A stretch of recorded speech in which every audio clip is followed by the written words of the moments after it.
Hello, Africa. This is Business Africa. It's right here on Africanews. And I am Ignatius Ano. Our top stories. Mali moves to cash in on record cotton harvest after reclaiming sports as Africa's top producer. In Gabon, authorities ban illegal export of some wood species. The move infuriates local timber exporters. And a little later, Egypt's domestic borrowing needs to rise by 45%, while borrowing abroad dips by 36%. Mali's economy could have raked in some $1.6 billion in 2018. Now, that's if authorities had industrial processing units to add value to cotton. The West African nation is Africa's top cotton producer, but lack of investment in the sector means local farmers are shortchanged.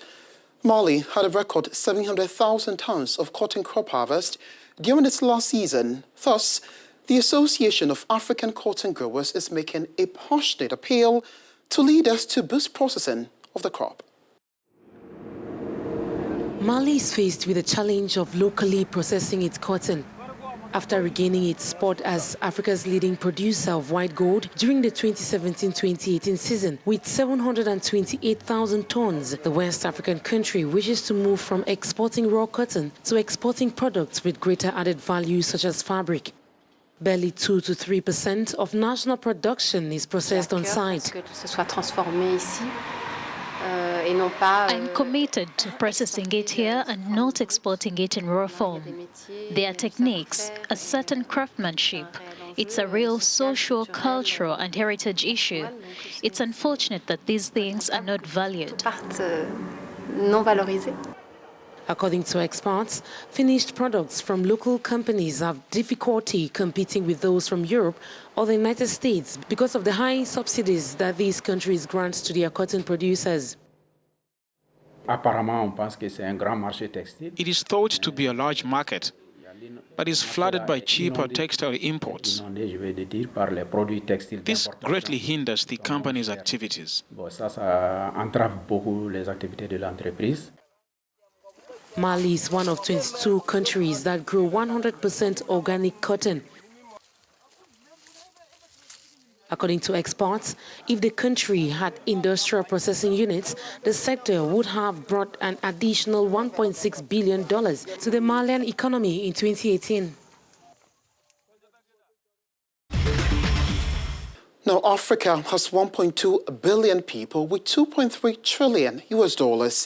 Reports say with internal consumption on the continent, it can continue to promote growth and facilitate Agenda 2063.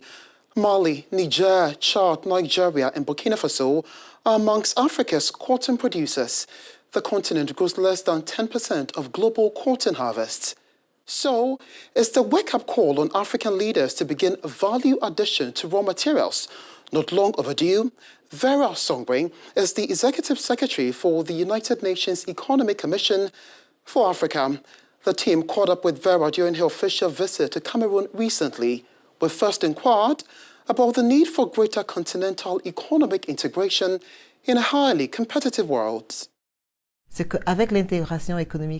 African economic integration, what we have seen with the studies we have done in the African economic community is that when Africa trades with itself, we buy more value. And therefore, this value creation is what creates wealth. Today, Chad, Cameroon, Niger, and Mali produce cotton. Ethiopia has all this great textile industry. We do not need to export our raw cotton to Asia so that they can transform it into textile and come back to Ethiopia before exporting it to the United States. We want to keep all this great work on the continent. So I think on these two aspects, job creation with a very young population, economic integration is becoming a force and almost something we must do.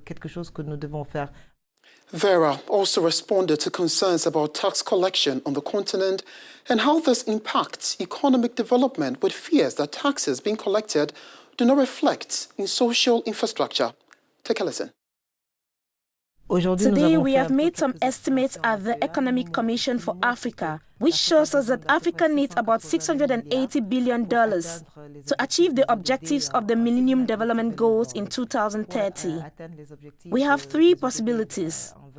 The first possibility is taxation. Africa must continue to finance itself through taxation. The states themselves that build roads and schools. We should necessarily increase taxation, improve it. We are not saying that we must increase the tax burden. We must broaden the base. We must have a little more autonomy. We must help with digitization and dematerialization. Finally, the Executive Secretary for the UN Economic Commission for Africa shares her hopes about how the open sky policy among Africans will facilitate the agenda. I think that very often when we talk about air transport, people think of it as luxury transport. But a lot of our goods today go by plane. So it is a necessity for the woman who sells flour in Kenya. Today we have to export the flowers to Holland to bring it back to Gabon because we have no open sky policy on the continent. So if you can have Kenya Airways that can fly directly from Kenya to Gabon, once again adding value and keeping the work on the continent, it's once again a combination of the open sky and the free movement of people. Farah Songwe is the Executive Secretary for the United Nations Economic Commission for Africa. You're watching Business Africa. I will be right back.